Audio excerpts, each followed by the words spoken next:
I was supposed to leave the country on May the 5th. My mother came with me in the morning. We had a coffee, to say goodbye because I wasn't going to see her for a few months. And I checked in, and I went to the pre-departure where they check your boarding pass. And about 10 Emirati security officials came out. They were wearing the local wear, but also men dressed all in black, and they had guns on them. And they told me that I had to go with them. They wouldn't confirm or deny if I was under arrest. I asked them if I could have a lawyer. I wasn't allowed a lawyer. They said that there was a case against me, then they said there wasn't a case against me. But in essence, I had to go with them. At what point were you told about the charges, the spying charges?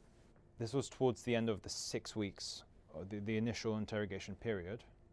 But I was told that because I had confessed, because I had signed all these documentation, because I had helped them with their investigation, that the worst that would happen was that I would just be deported.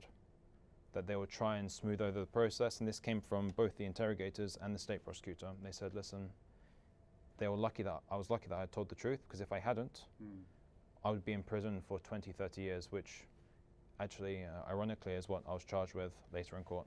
A couple of things we've been told by the UAE, if I could just put them to you. One of them was that you were using 2 different identities to gather information. In one was Mathiew Hedges, the researcher, another was Mathiew Hedges, the businessman. Is that true? Were you using 2 different positions in making your calls? With the same name? There were a number of different lines of work that I conduct. That's what, if you might do some moonlighting, you may do some other work. But I was simply in the UAE to conduct my research for my PhD. They said you did have a lawyer as well.